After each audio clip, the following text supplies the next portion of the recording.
은혜 받으실 하나님 말씀은 열왕기하 16장 1절에서 9절 말씀입니다. 열왕기하 16장 1절에서 9절 말씀. 구약 성경 589면쯤에 있습니다. 우리 다 함께 한 목소리로 읽겠습니다. 르말랴의 아들 베가 제17년에 유다의 왕 요담의 아들 아하스가 왕이 되니 아하스가 왕이 될 때에 나이가 20세라. 예루살렘에서 16년간 다스렸으나 그의 조상 다윗과 같이 아니하여 그의 하나님 여호와께서 보시기에 정직히 행하지 아니하고 이스라엘의 여러 왕의 길로 행하며 또 여호와께서 이스라엘 자손 앞에서 쫓아내신 이방 사람의 가증한 일을 따라 자기 아들을 불 가운데로 지나가게 하며 또 산당들과 작은 산 위와 또 모든 푸른 나무 아래에서 제사를 드리며 분향하였더라. 이때 아람의 왕 르신과 이스라엘의 왕 르말랴의 아들 베가가 예루살렘에 올라와서 싸우려 하여 아하스를 애워쌌으나 능히 이기지 못하니라. 당시에 아람의 왕 르신이 엘랏을 회복하여 아람에 돌리고 유다 사람을 엘랏에서 쫓아내었고 아람 사람이 엘랏에 이르러 거기에 거주하여 오늘까지 이르렀더라. 아하스가 아수르 왕 디그랏 빌레셀에게 사르다를 보내 이르되 나는 왕의 신복이요 나 왕의 아들이라. 이제 아람 왕과 이스라엘 왕이 나를 치니 청하건대 올라와 그 손에서 나를 구원하소서 하고 아하스가 여호와의 성전과 왕궁 곳간에 있는 은금을 내어다가 아수르 왕에게 예물로 보냈더니 아수르 왕이 그 청을 듣고 곧 올라와서 다메섹을 쳐서 점령하여 그 백성을 사로잡아 기르로 옮기고 또 르신을 죽였더라. 아멘. 할렐루야. 우리 아버지 하나님은 사랑이십니다. 그 하나님은 여러분과 저를 사랑하십니다. 또한 그 하나님은 여러분과 저를 위한 놀라운 계획을 갖고 계십니다. 7월 26일 금요일 새벽 기도를 통해서 다시 한번 저와 여러분이 우리 주님의 풍성한 사랑을 체험하시고 또 우리를 향한 놀라운 계획을 발견하게 되시기를 주 예수 그리스도의 이름으로 축복합니다. 날씨가 덥긴 더운 것 같아요. 잠깐 걸어왔는데 이 칼라하고 옷이 다 젖어서 혹시 이상해 보일지 모르겠는데 화면에 그렇게 안 보길 바랍니다.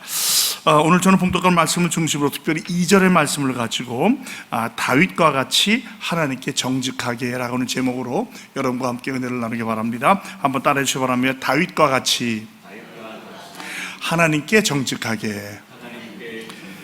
이 말씀은 이제 오늘 본문은 반대되는 거죠. 반면 교사를 삼는 거예요. 지난 수요일 날도 그랬지만 참 계속해서 이 북쪽 이스라엘도 그렇고 북쪽 이스라엘은 계속 악했지만 이제 남쪽 유다까지도 계속 하나님 뜻에 온전하지 못하게 행하면서 이제 점점 멸망으로 치닫고 있는 이스라엘을 보게 됩니다. 그러면서 우리는 이들을 반면 교사로 삼아서 우리는 어떻게 살아야겠는가, 특별히 오늘 유다 왕 아하스를 통해서 그가 범한 세 가지 범죄, 그 범죄를 바라보면서 우리는 그렇게 하지 말아야겠다라는 결심을 하는 시간이 되길 바라는데, 그 핵심이 뭐냐면 다윗과 같이 하나님 보시기에 정직하게 해요. 그러니까 이스라엘의 남쪽이든 북쪽이든 왕을 평가하는데 특히 남쪽의 평가의 기준은 다윗과 같이. 다윗이 온전하진 않았지만 적어도 하나님 앞에 정직하게. 이 정직하다는 것은 우리가 생각하는 거짓말이 없었다가 아니라 온전하게, 더 나아가서 신실했다는 거예요. 최선을 다했다는 거예요. 다윗과 같고. 그렇지 않으면 느바스 아들 여로밤의 죄와 같이, 이건 우상숭배를 말하는 거죠. 이 두 가지를 계속 비유하고 있는데 안타까운 이야기는 남쪽에 있는 유다의 왕이 북쪽에 있는 이스라엘 왕같이 행했다고 본문에 나와요. 사실 다른 왕들은 이런 말이 없었거든요. 이게 얼마나 죄가 심했으면 이 다윗 왕가에 이런 사람이 있었겠느냐라고 우리가 한번 생각하게 되는 거죠. 또 한 가지 생각하는 건 뭐냐면 우리 콩 심은 데 콩 나고 팥 심은 데 팥 난다고 그러잖아요. 꼭 그런 건 아닌 것 같아요. 부모님의 생이 다 좋다고 자녀의 신앙이 다 좋은 것도 아니고, 자녀의 신앙이 다 나쁘다고 부모의 신앙이 다 나쁘다고 자녀의 신앙이 다 나쁜 것도 아니에요. 이건 정말 우리에게 큰 경종과 위로가 되는데, 내가 좀 신앙이 부족해도 자녀들이 더 신앙 훌륭한 신앙을 가질 수 있다는 가능성이 있는 것이고요. 또 내가 혹시라도 나 정도면 돼라고 생각하다가는 자녀들이 신앙을 갖지 않을 수 있는 위험성도 있다는 거예요. 그러니까 항상 말씀드리지만 신앙생활을 제가 하면서 더 가면 갈수록 느끼는 게 뭐냐면, 자녀들한테 신앙을 제대로 전수하는 것만큼 중요한 게 없어요. 다른 거 소용없습니다. 죄송해요. 성전을 건축했네. 얼마나 헌금했네. 무슨 직분을 받았네. 그게 뭐가 중요해요? 그렇게 했는데 가장 가까운 가족이나 자녀에게 신앙이 전수되지 않아요. 그건 너무나도 안타까운 일이 되겠죠. 물론 각자의 신앙에 책임이 있지만 부모님의 영향력은 굉장히 중요한 거예요. 그러니까 부모님이 거룩하고 경건한 영향을 끼치기 위해서 몸부림쳐야 돼요. 제일 좋은 것은 태어나기 전부터 태교도 하고 기도도 하고 주의 교양과 훈계를 양육하는 거예요. 그러나 또 그렇지 못할 경우도 있잖아요. 부모님이 저 같은 경우는 부모님이 예수를 안 믿고 제가 일대를 믿었으니까. 그러나 그러한 가운데서도 또 신앙생활을 하게 되고, 만약에 내가 아이들이 다 장성한다면 예수를 믿었다면 그것이 간증이 되는 거죠. 나는 이전에는 내가 예수를 알지 못해서 그렇게 살았지만 너희들한테 용서를 구한다. 그러나 나는 그렇지 않다. 이제는 하나님 위해서 살고 싶고 교회를 위해서 살고 싶다고 간증을 하면서 어찌하든지 그렇게 주는 게 돌아오도록 쉬지 않고 기도하시는 저와 여러분이 되길 바랍니다. 제가 여러분 사정을 다 모르니까 뭐라고 말은 할 수 없겠지만 가면 갈수록 느끼는 게 이것만큼 중요한 게 없겠다. 우리도 그래요. 우리가 어떤 교회를 이름을 내고, 제가 세 가지 항상 우리 중앙교회는 건물을 자랑하지 않게 하시고, 재정을 자랑하지 않게 하시고, 프로그램을 자랑하지 않게 도와주세요. 기도하는 교회, 예배하는 교회, 은혜로 사는 교회가 되게 해주십시오. 그게 차라리 그걸로 소문나게 하다가 말하는데, 이것을 위해서 더욱더 몸부림치고 애써야 될 줄 생각합니다. 또 한 가지는 우리가 새성전 시대가 이제 곧 올 거예요. 내년 10월 말쯤 되면. 그러나 그때까지 이 기한이 저는 우연한 기한이라고 생각하지 않아요. 우리가 다시 한번 우리의 신앙을 돌이켜보면서 우리의 조상 때부터 했던 신앙의 잘못된 것, 이 모든 것을 다 떨어놓고 새롭게, 심하게 말하면 환골탈퇴하는 변화가 있어야 된다고 생각합니다. 그렇지 않으면 성전 건축으로 교회가 부흥하는 게 아니고요, 성전 건축으로 사람들이 오는 게 아니에요. 물론 보고 싶어서 오겠죠. 이 교회가 어떤 교회인가, 어떻게 하나. 그런데 겉은 멀쩡한데 속이 변하지 않았어. 어떻게 됩니까? 안 옵니다. 교회 안 와요. 저는 여러 번, 제가 6번째 교회라고 말씀드렸죠. 섬기는 교회가 그런 교회를 몇 번씩이나 봤어요. 그게 중요한 게 아니거든요. 차라리 건물이 부족해도 그들의 신앙이 뜨겁고 서로 사랑하고 격려하고 은혜스러우면요, 그 교회에 가고 싶은 거예요. 우리가 한번 생각을 해보자고요. 저와 여러분 어떻게 했어요? 물론 성전도 좋고 은혜도 있고 하면 거기 가고 싶겠죠. 그럼 만약에 둘 중에 하나를 선택해야 된다면, 성전은 좋은데 은혜가 없는 교회 가시겠어요? 성전은 부족해도 은혜가 있는 교회 가시겠어요? 저는 당연히 후자예요. 당연히 후자입니다. 아마 거의 모든 사람이 그렇게 생각할 거예요. 이게 우리가 중요한 교훈이 되는 거예요. 하나님, 우리가 절대로 교만하지 않고, 우리가 지었다고 말하지 않고 하나님께 지으셨습니다. 하나님께서 당신의 뜻을 이루기 위해서 다음 세대의 신앙을 전수하고 그 다음 세대가 우리보다 더 큰 일을 하기 위해서 주셨다는 이 믿음을 확실하게 가지시고 나아가시는 저와 여러분이 되길 바랍니다. 설명이 좀 길었어요. 오늘은 유다의 12대 왕인 아하스, 여호아하스의 약자가 아하스에 대한 거예요. 아하스는 아버지가 요담입니다. 어제 말씀드렸죠. 요담은 그래도 비교적 여호와 보시기에 정직했고 성전 윗문을 건축한 사람이에요. 비록 상당을 지하지는 않았지만 좋은 아버지 밑에서 이상하게 신앙이 아주 개차반인 아들이 나와요. 또 놀라운 것은 아하스의 아들이 누군지 아십니까? 히스기야 왕이에요. 히스기야 왕은 다윗과 버금가는 훌륭한 왕이에요. 그러니까 이 신앙의 전통이라는 게 무조건 당연히 내려온 게 아닌 것을 깨달아야 돼요. 내가 지금 잘하는 것도 중요하지만 다음 세대에 내가 어떻게 신앙을 전수하느냐, 이것이 중요한 것 같아요. 이걸 좀 연구하면서 왜 그랬을까? 아하스 왕은 어머니 이야기가 안 나와요. 그래서 많은 학자들은 아마 그 어머니의 신앙이 올바르지 않았을 것이다. 유다는 계속 어머니가 나오는데 어머니 이름이 나오지 않은 사람이 이 사람하고 여호람이에요. 여호람도 마찬가지로 악을 행합니다. 아주 하나님께 죄를 크게 졌어요. 그런 거 볼 때 우리 부모님의 신앙, 특히 어머니의 신앙이 중요한 것을 알 수 있어요. 우리가 자녀를 키워보면 알겠지만 어머니가 하는 역할이 크잖아요. 되게 남자들은 밖에서 일을 일반적으로 그렇게 하고, 요즘 뭐 남자들이 또 집에서 일을 한다고 하는데, 일을 하고 주로 어머니가 자녀를 키우거든요. 유대인들은 그런 말이 있어요. 어머니가, 아내가 예수를 유대교 신앙을 안 믿으면 유대인이 아니에요.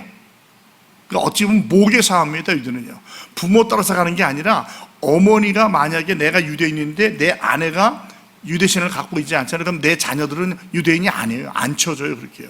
그만큼 어머니의 역할이 크다는 것이죠. 그러니까 우리가 이것을 생각하면서 남편 아내를 구분하고 정말 훌륭한 신앙을 전수하기 위해서 애쓰시고 몸부림치는 저와 여러분이 되길 바랍니다. 북쪽 이스라엘은 이 베가가 그 18대 왕이에요. 남쪽은 이제 아하스가 12대 왕이 됩니다. 오늘 이야기를 좀 더 자세히 아시고 싶으면 역대기하 28장하고 이사야서 7장부터 9장을 보셔야 돼요. 그래야 이 내용이 이야기가 됩니다. 이걸 알지 못하면 이 이야기가 안 맞아 들어가요. 거기에 이 아하스가 어떠한 죄를 범했는지, 또 이사야를 통해서 분명히 경고하거든요. 이 북쪽 이스라엘과 이 아람이 쳐들어올 텐데 거기 의지하지 말아라. 뭐라고까지 얘기하냐면, 그들은 연기나는 두 부지깽이 그루터기에 불과하다. 하나님을 신뢰하는데 안 해요. 이미 경고를 받은 거예요. 그러니까 사실 여기에 오는 이 전쟁은 하나님의 징계입니다. 하나님 뜻을 안 들어서 그런 거예요. 그리고 또 말하기를 메시아를 보내주겠다. 임마누엘 말이 여기서 처음 나와요. 14절인가 나오는데, 뭐라고 말하면, 나는 하나님을 시험하지 않겠습니다. 우리가 잘못 보면은 얼마나 좋으냐, 우리가 하나님을 시험하는데, 여기서 시험은 뭐냐면 하나님을 믿지도 않겠다는 거예요. 하나님을 시도하지도 않겠다는 거예요. 굉장히 아주 신앙 자체가 잘못된 것이죠. 그러면서 이방신을 섬기게 되잖아요. 이런 내용들이 역대기하 28장과 이사야서 7장부터 9장까지 나와 있어요. 이제 20살의 왕이 되는데 예루살렘에서 16년을 다스리는데 세 가지 죄가 나옵니다.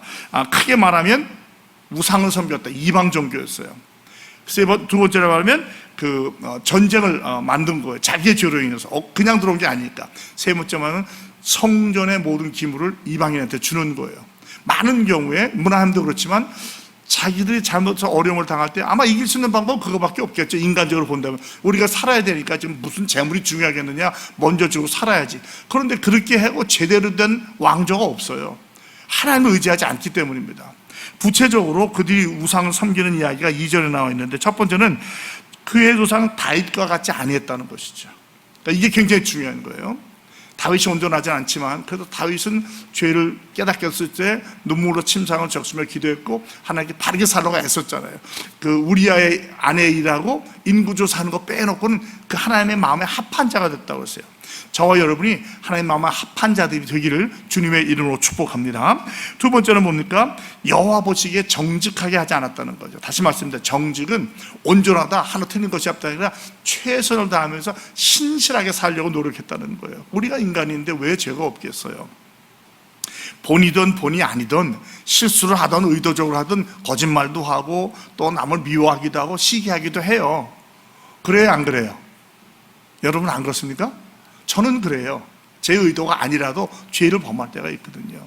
그러면 이럴 때 우리가 어떡하냐는 거죠. 빨리 즉시 회개하고 하나님께 바로 서기서 애써야 되는데 이 사람은 그렇게 안 한 거예요. 그리고 자기 길로 간 거예요. 하나님이 미워하시는 게 그런 거거든요. 자기 길로 간다는 건 뭡니까? 하나님을 온전히 신뢰하지 않는다는 거예요. 내 의지대로 내 뜻대로 살겠다는 거죠. 여러분, 하나님 믿는다고 하면서 내 뜻대로 살려고 하는 사람이 얼마나 많아요. 우리라고 위해온가요? 계속 우리가 바울처럼 우리를 쳐서 십자가 앞에 복종하게 하는 거예요. 그런 게 발견될 때마다 주님 저 이런 놈이에요. 저 이거밖에 안 되네요. 주님 도와주셔야 돼요. 그럴 때 하나님께서 우리에게 은혜와 긍휼을 베풀어 주시는 줄로 믿습니다. 그 다음에 3절에 보면 이스라엘 여러 왕의 길로 한다. 무엇보다도 느바세 아들 여로보암의 길로 가는 거예요. 그게 더 무서운 거는 뭐냐면 여호와께서 이스라엘 자손 앞에서 쫓아내신 이방 사람의 가증한 일, 자기 아들을 불 가운데로 지나게 해요. 이 불 가운데로 지난다는 말을 이 역대기하 28절에 보면 불사르게 했다고 해요. 그러니까 이제 어떤 학자들은 이스라엘에서는 있을 수 없는 일이다. 어떻게 그렇게 하겠느냐. 불 앞에 세워놨지 죽이진 않았다고 하는데 그때는 불 사르게 했다는 거죠. 이게 뭡니까? 가나안에서 암몬 족속이 몰렉 또는 몰록이라는 신을 섬길 때 자기 자식을 바치는 거예요. 불로 태우는 거예요. 옛날에 보면 우리나라가 아니라 여기저기 보면 왜 한국 같은 경우는 왜 이 바다에 태풍이 일고 그럴 때 어떡하죠? 우리 심청전에 보면 딸을 바다에 던지잖아요. 그런 일이 있었어요. 중남미에 가면 그 신을 섬긴다고 하면서 아즈텍 문화는 큰 높은 그 피라미드 같은 거기서 목을 치고 심장을 뽑아가지고 산채로 목을 치고 심장을 뽑아서 신에게 드리면 자기들 평강이 온다고 생각을 해요. 그러니까 인간적인 이방적인 생각이 꼭 여기에만 있었던 게 아니라 전 세계도 다 있었던 것 같아요. 그런데 하나님의 택한 백성인 이들이 그걸 따라했다는 거예요. 또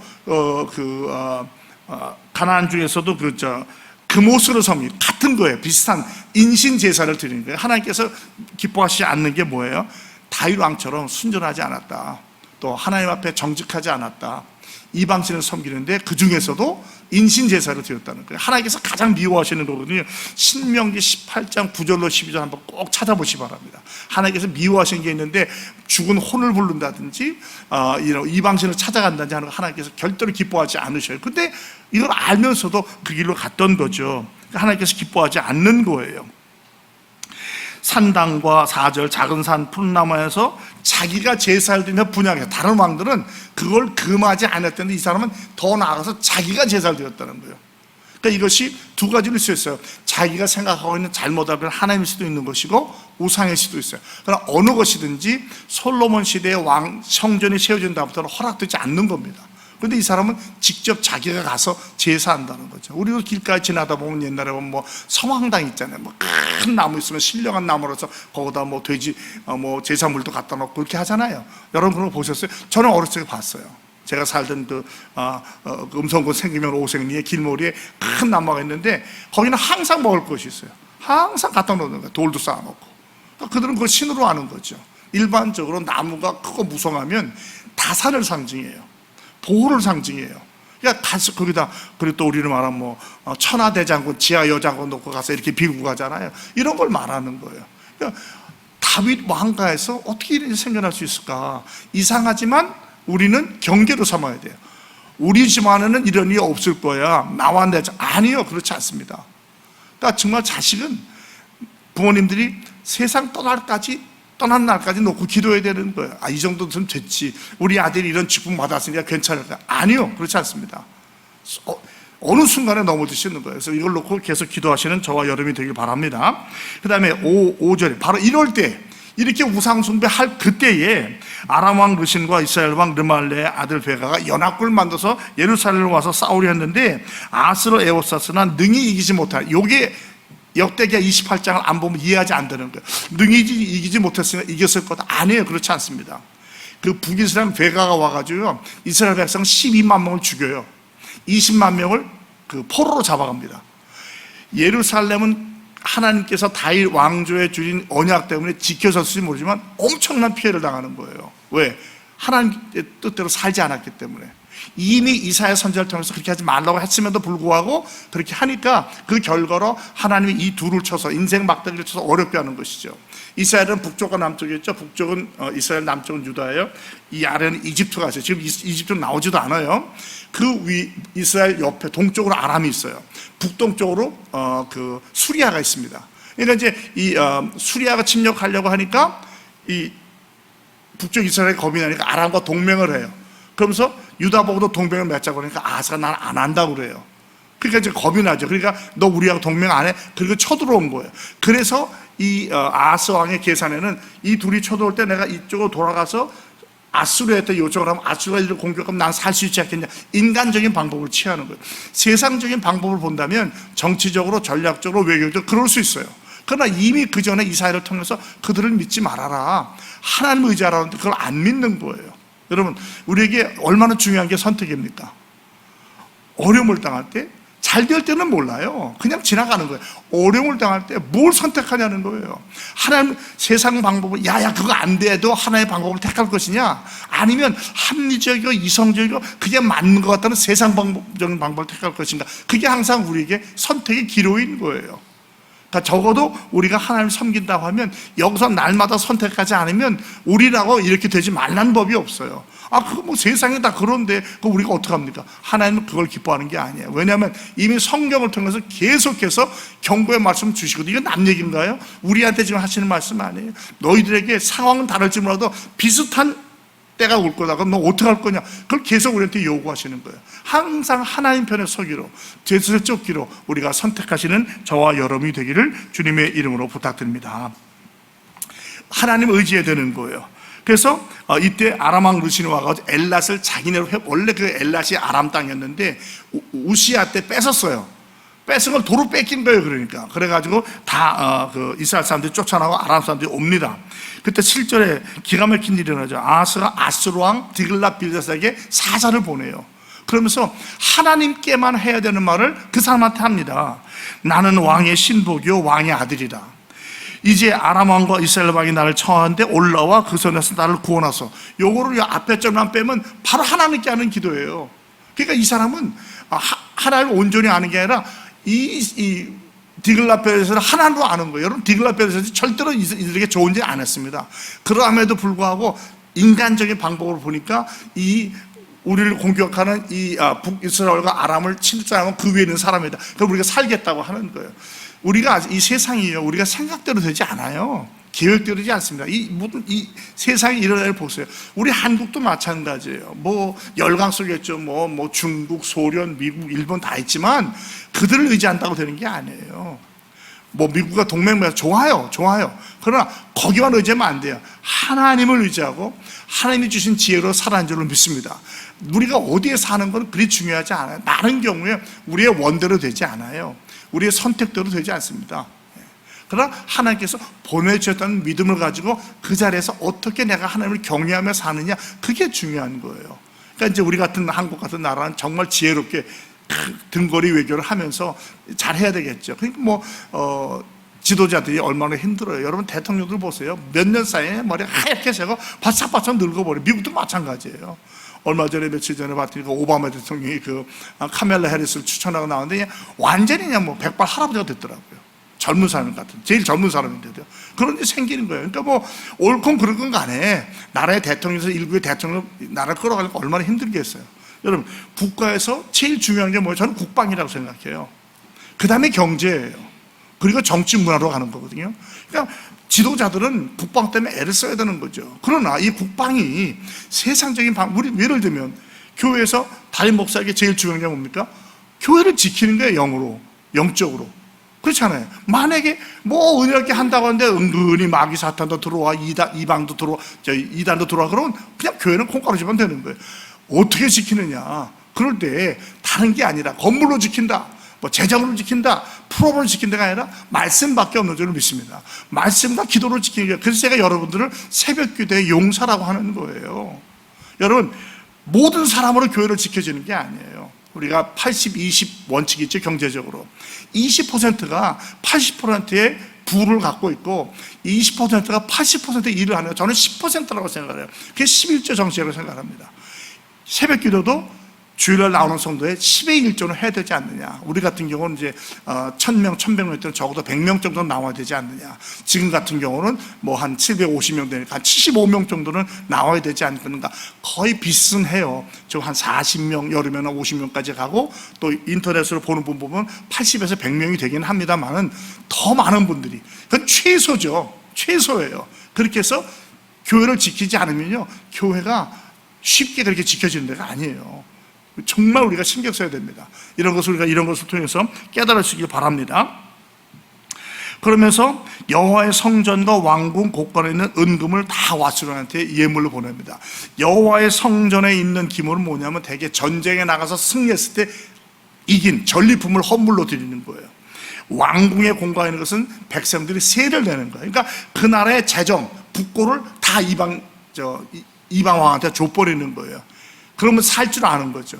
그렇지 않죠. 우리가 이제 이렇게 지난 다음에 보니까 이건 아닌데 하지만 아마 그 당시에 신앙이 없던 이 왕은 이것이 아마 최선의 방법으로 생각했을 것 같아요. 그런데 이 왕의 최선의 방법이 과연 나라를 위한 생각이었을까?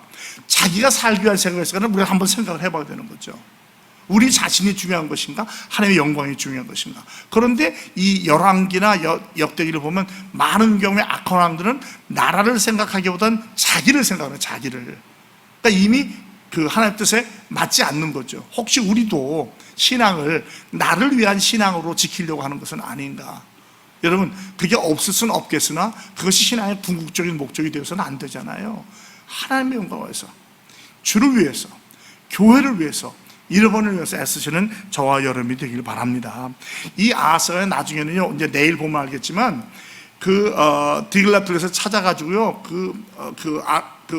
신을 섬기는 거 보고요, 우리도 이렇게 얘기했다 가지고 설계도를 갖다가 자기도 오기 전에 우리 아는 제사를 그대로 그리라고 그러고요, 성전을 막 기물로 옮겨오고 나중에 성전을 폐쇄까지 해버려요. 그러니까 다윗 왕가에서 이렇게 끔찍한 왕이 나오는 거예요. 그러니까 이건 절대로 남의 얘기가 아니라 우리에게도 얼마든지 있을 수 있는 이야기라는 거죠.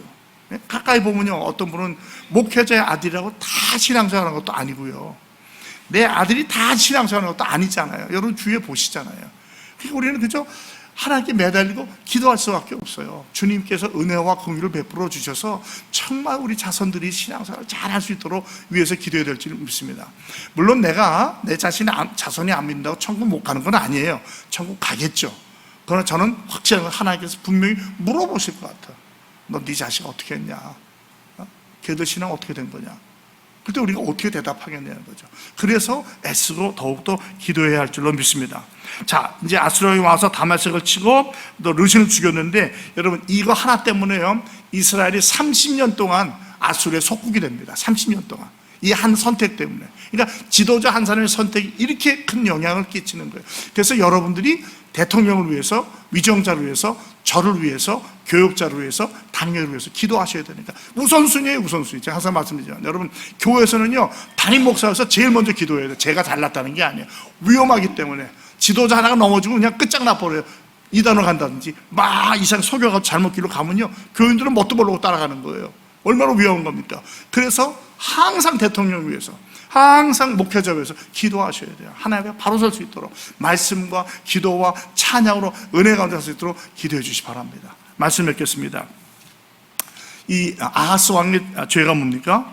이방신을 따르는 거예요. 혼합 종교. 이것도 좋고 저것도 좋다는 것이죠. 두 번째, 분명히 하나님의 경고에도 불구하고 순종하지 않아서 전쟁이 이끌어와서 전쟁을 끌어들이게 된 거예요. 우연히 생긴 게 아니라. 그러니까 우리의 죄를 범하면 반드시 죄의 대가가 있습니다. 왜? 하나님께서 징계하시고 새로 세우려고 하는 거예요. 그러다 보니까 이 다음에 히스기야라는 또 훌륭한 왕도 나오잖아요. 세 번째는 하나님의 재물을 자기의 명예를 살리기 위해서 함부로 쓰는 거예요. 교회에서도 재정도 그렇잖아요. 우리 교회만큼은 재정 튼튼하게 잘하는 교회가 없지만 까딱 잘못하면 그냥 개인적인 이유로 막 쓸 수 있는 거예요. 그건 안 된다는 거죠. 그러니까 하나님의 재정은 쓸 때 또 한 번 생각하고 또 한 번 생각해요. 우리가 지금 성전 건축 위해서 얼마나 당회석을 철저하게 통제하는지 몰라요. 여러분 조금 불편할 수 있어요. 이전에 내가 이렇게 했었는데, 이렇게 받았는데, 조금만 참으세요. 새 성전 시대 들어가면 다 회복되고 더 잘 될 줄로 믿습니다. 간단히만 점심부터 시작해가지고 무슨 우리 구역장 위로회라든지 어르신들 효도잔치 내년까지만 당에서 결정해서 힘든 결정을 했습니다. 참고 기다리십시다. 성전 건축에 집중합시다. 그리고 내년이 지나면 더 열심히 하겠습니다. 이런 마음을 갖고. 근데 당회가 사실 결정하는 게 쉽지 않잖아요. 기억해 주시고, 혹시라도 마음이 조금 상하거나 섭섭해서 위로해 주시고. 왜? 더 큰 목적으로 해서 하는 거니까요. 여러분 위해서 더 기도해 주시기 바랍니다. 다윗과 같이 하나님 앞에 정직하게 사는, 하나님의 마음에 합한 저와 여러분의 삶이 다 되기를 주 예수 그리스도의 이름으로 축복합니다. 아버지 하나님, 아하스 왕을 보면서 이것이 남의 이야기가 아니라 저의 이야기도 될 수 있음을 깨달으면서 다시 한번 경성합니다. 아버지 하나님, 신앙이라는 게 단순히 대대로 물려오는 것이 아니라 훌륭한 신앙인에게서 불신앙자도 나올 수 있고, 불신앙자의 가정에서 훌륭한 신앙이 나올 수 있음을 알면서 우리는 어찌하든지 우리의 신앙을 지킬 뿐만 아니라 다음 세대의 신앙을 전속에서 애쓰고 몸부림치는 우리 모두가 되게 하여 주시옵소서. 다윗 왕과 같이 하나님 앞에 정직히 행하게 하시고 주의 나라와 의를 구하며 살아가는 인천종의 모든 성도 여러분이 다 되게 하여 주시옵소서. 주 예수 그리스도의 이름으로 감사하며 간절히 축복하며 기도합니다. 아멘.